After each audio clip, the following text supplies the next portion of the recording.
Right, everybody, Manchester United versus Man City pre-match press conference reaction. We've got some huge injury news and some big things to discuss. There's a lot of quotes coming out. There's a lot to dissect around Manchester United. We're going to start off by talking about the injury news. So without further ado, let's get straight into it. So, Harry Maguire, Victor Lindelof, Aaron Wan-Bissaka and Luke Shaw are all doubts for Manchester United's game against Manchester City in the Community Shield. Sandro Martinez is set to be involved after he returned to training early this week. Now, Erik ten Hag said this himself. Harry Maguire missed the game versus Liverpool. It was a precaution, but still a question mark for Saturday. So we have training. We have to see whether he's fit enough or not. Lindelof also played, but he is a question mark. Aaron Wan-Bissaka is a question mark. And Luke Shaw. So we have to assess them on Friday. Ten Hag said some very interesting things in this press conference, which we will talk about, and it is very interesting.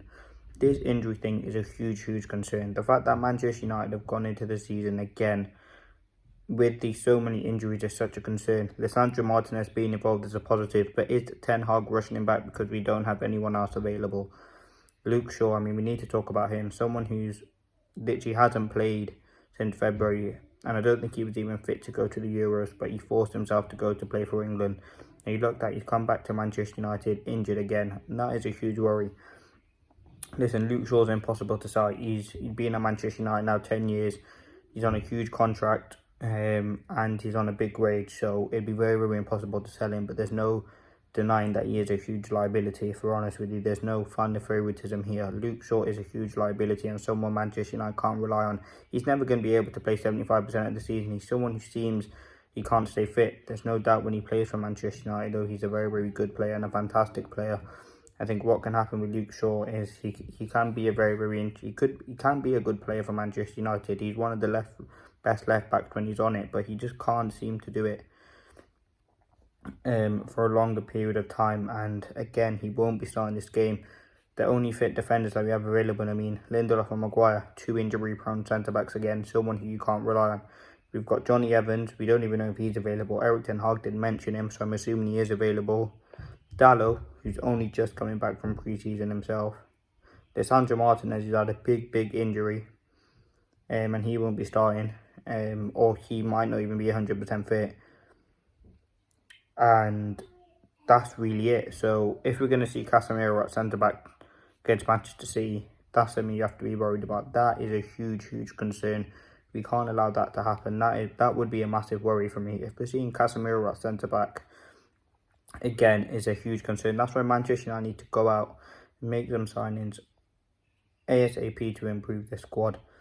De Ligt, Mazraoui, maybe even another centre-back. Yes, it's unfortunate that Euros got injured, but we still are very thin defensively. We barely have anyone available. Malacia, we don't know when he's coming back. We can't really afford to throw any young players into the thick of things. And this huge injury crisis that Manchester United has come back again, and it is a huge worry. It only seems defensively. And this can't be the demands of the training anymore. We've said that previously, that it will be the training, but it can't be anymore. This has to be down to the players. The players don't seem like they can do it anymore for Manchester United, and they are finding it very difficult. We haven't even started the first game yet. And we've got 6 players out injured already. That's something that has to be talked about and has to be looked at by Manchester United in the deeper level. And the thing is, we've got all these big players on contracts.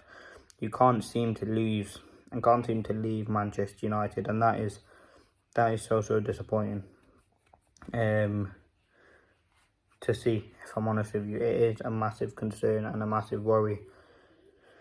Now, Ten Hag, he's talked about some other things. He's done 2 interviews, one with Viaplay Sports in Netherlands and one with obviously Manchester United. We'll go through all the quotes in there. So Erik ten Hag said, we have to build this club. We need to develop the team, but at the same time, the people in charge need to build the club, give the face the club the fans deserve. Erik ten Hag confirms he faces responsibility from Omar Barada. So listen, the ownership and the Erik ten Hag situation is interesting. Let's move on. Erik ten Hag has talked about Joshua Zirkzee and Rasmus Højlund as well. He said, Joshua Zirkzee has skills we didn't have in the team yet, such as hold-up play, creativity, dribbling. We didn't have this skill yet in the striker position. He said Rasmus Højlund and Joshua Zirkzee can play together. They complement each other. We have signed new people who can hopefully contribute to the squad facing less injuries. Joshua Zirkzee is not as fit as the rest of the squad. Last Monday was his only first session with the team. Yes, we do believe he can play with Man City, but we will base our decision on the impression that he gives us.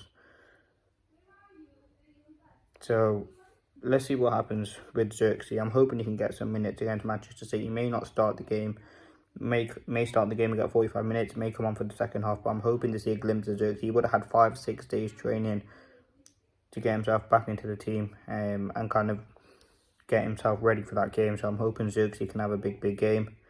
Erik Ten Hag and how much he is pushing for De Ligt and Mazraoui to join. He said we need a big squad. The format of European football is going to change too. You need a group of players that is going to cover all those games. I can't just specific names. This is not so nice towards the player and the club. Ten Hag wants Mazraoui and De Ligt.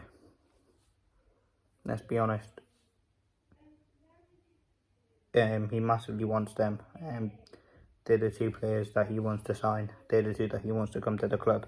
Obviously, he can't say anything about them because they're not officially at the club yet, but they are the two players that he does want, and they're the players that he wants to be at Manchester United.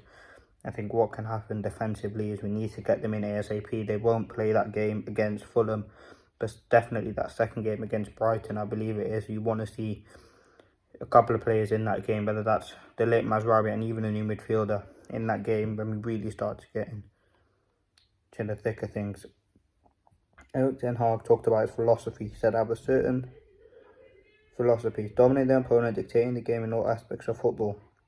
But I have to look at the skills of my squad and base my plan on that. So listen, Erik Ten Hag kind of saying his squad doesn't really have the skills there to kind of play to his standards, and ultimately he probably had to change his philosophy since coming to Manchester United with all the injuries, the time to settle in, the difficulty in what has become.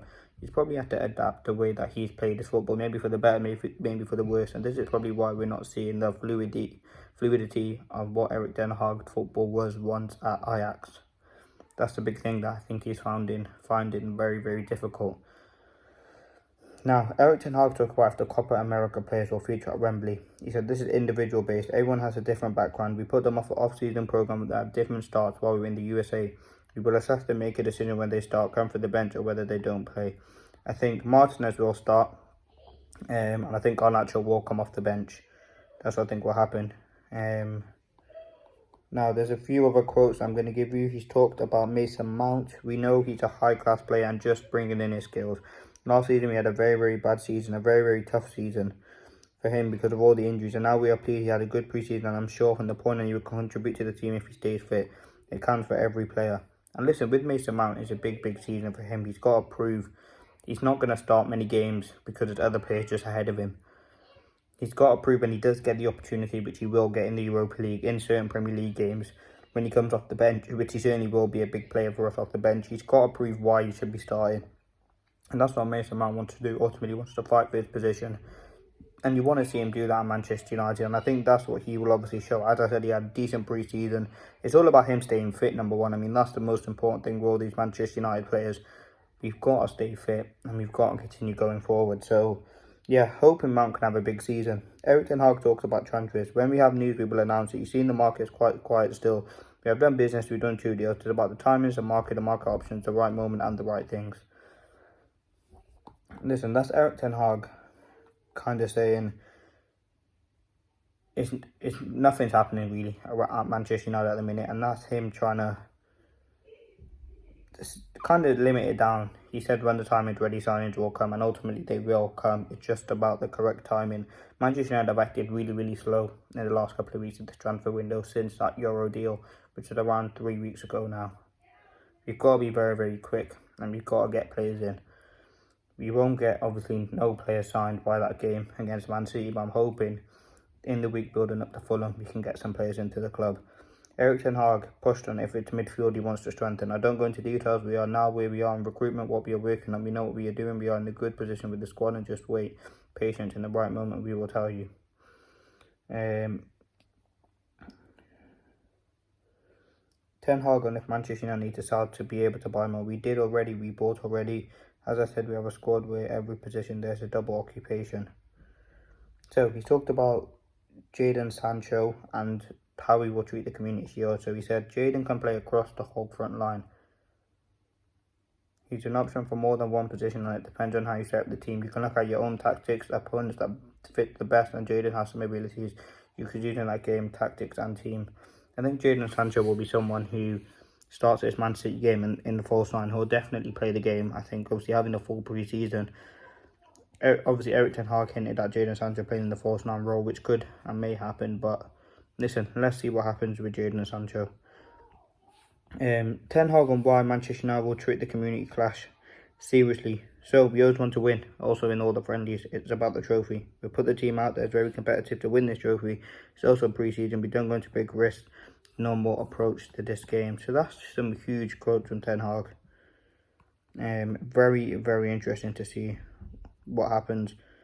Some very, very big liabilities though with the injuries. Luke Shaw needs to be checked.